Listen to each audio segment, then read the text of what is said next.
tell me, what is the most unforgettable part of this really historic day? The whole world is watching and listening. Please tell me.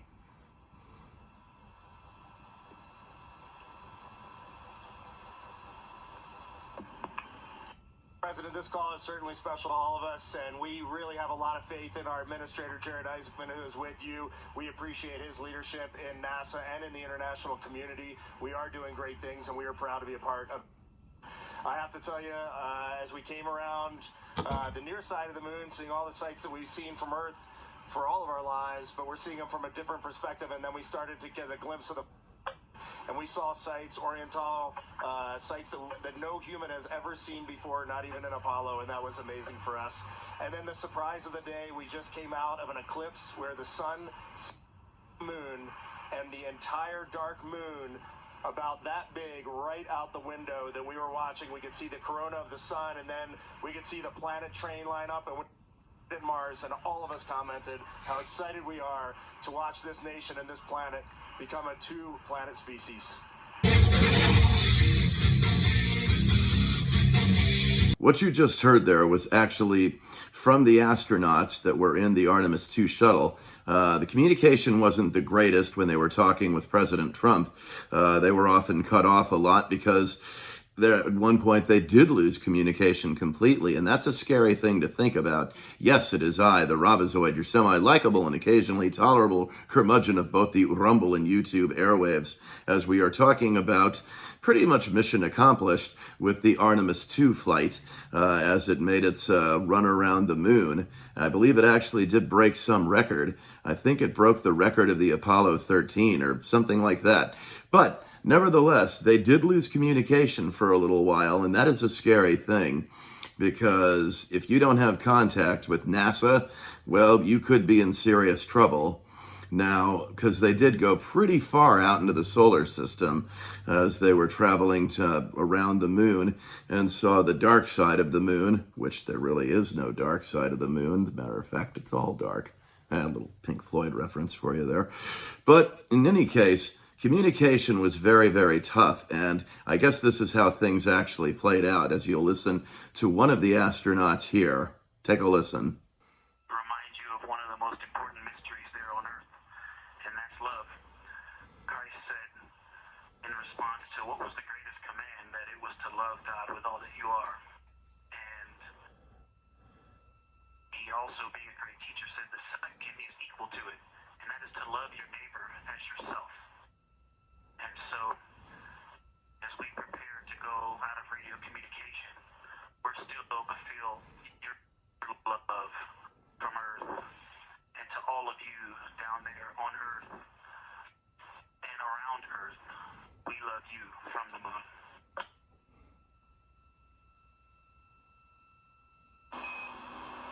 It's a little hard to understand because communication breaks off.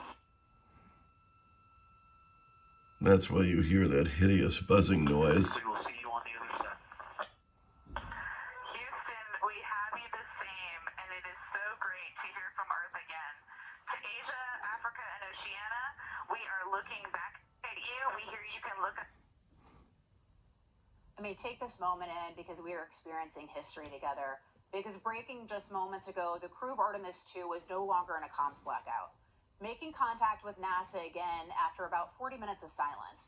Now, in that time, the crew traveled further into space than anyone in history, catching views of the lunar surface never seen before by the human eye. Just be clear that this is the first time they're seeing the far side of the moon as a whole, because when the Apollo astronauts were going around the moon, they were about 70 miles above the moon, so they just saw pieces of the moon as they flew by. Here, they saw the whole moon in one picture, as you saw earlier in that picture, and they also saw an eclipse, and so they were able to study the corona of the sun. They're able to study as a whole the moon and the different surfaces. They discovered new craters. I mean, this is just a whole slew of information that they're getting. And Xavier made a great comment saying that it's going to inspire the next generation of explorers, because you know what? Apollo 17 is what inspired me to become an astronaut. Oh, now that's cool. I appreciate that little story. You know, when they went around the moon, there was about 40 minutes of what we call dead air. Comms was lost, essentially, so silence. I'm going to play just a quick soundbite and then get your reaction. Well, it happens out in space. What an absolute achievement. I mean, a unique achievement here in 21st century America, because really we have to always strive to be number one when it comes to this sort of thing. And you're going to have a lot of Democrats, of course, Democrats, far leftists, activist groups that really just want us to be number two at everything, or not even number two, really, but that they're the kind of people that would like to settle for second best. Well, second best is never enough. They don't recognize that, of course, because they don't understand that we have to strive to be the best, the absolute best, and we must always strive to be number one when it comes to unique achievements like this.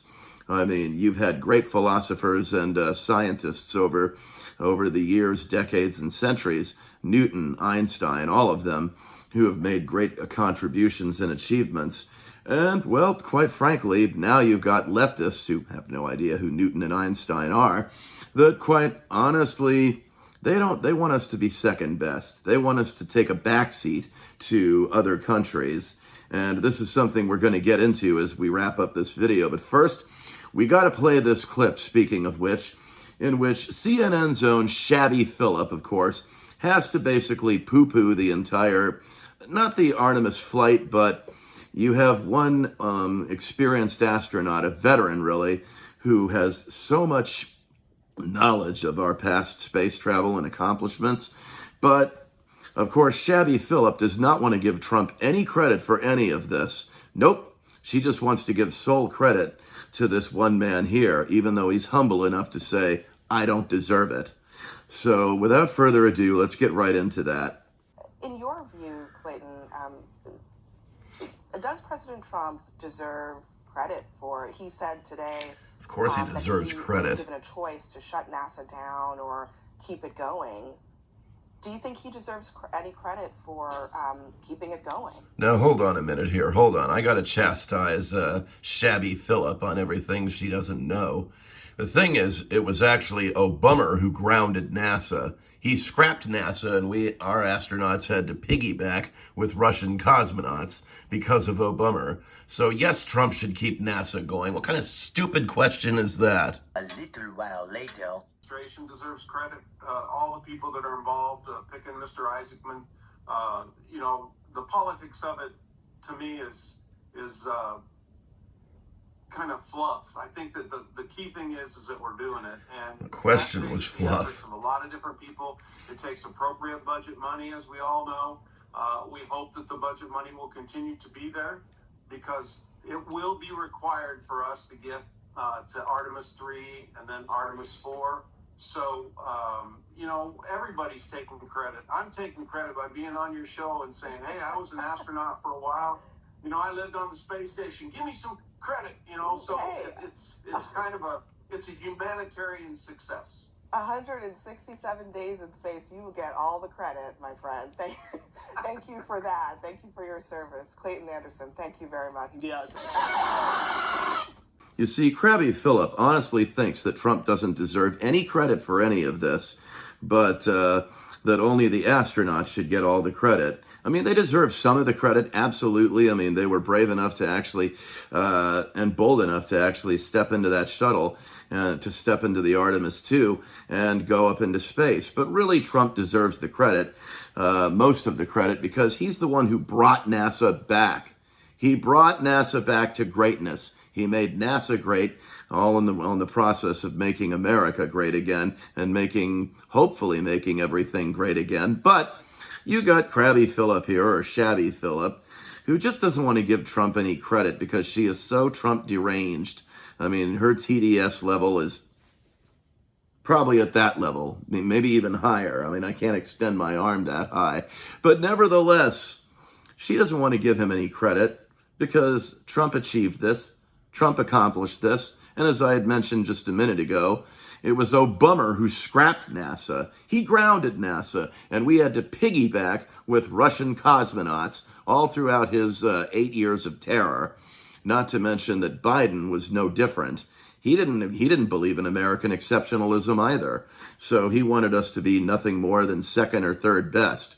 But Trump made this all possible by reinstating NASA, by basically creating the shuttle, relaunching the shuttle program, and basically the weaponization of space and everything that, quite frankly, well, it's sort of on a par with Reagan's Star Wars missile defense program, but that sort of thing.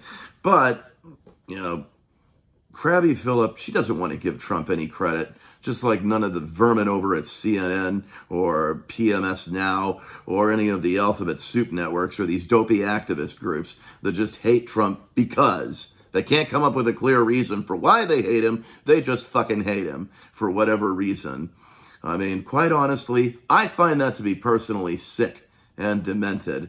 I mean, the astronauts deserve some credit, sure, but Trump deserves some credit as well for giving us back NASA, for making America strong again, making America great again, something we will talk about in a future video. But yeah, you have the liberal media that just do not want to give Trump the credit, and I find that really, really stupid. So, until then, this has been the Robozoid saying, I hope you have enjoyed this video. And, well, just remember to smash that like button. Excuse me. It's still allergy season. And, of course, what else should I say? Oh, yeah. Don't drink the Kool-Aid or the soy like Shabby Phillip did. Nothing but poison.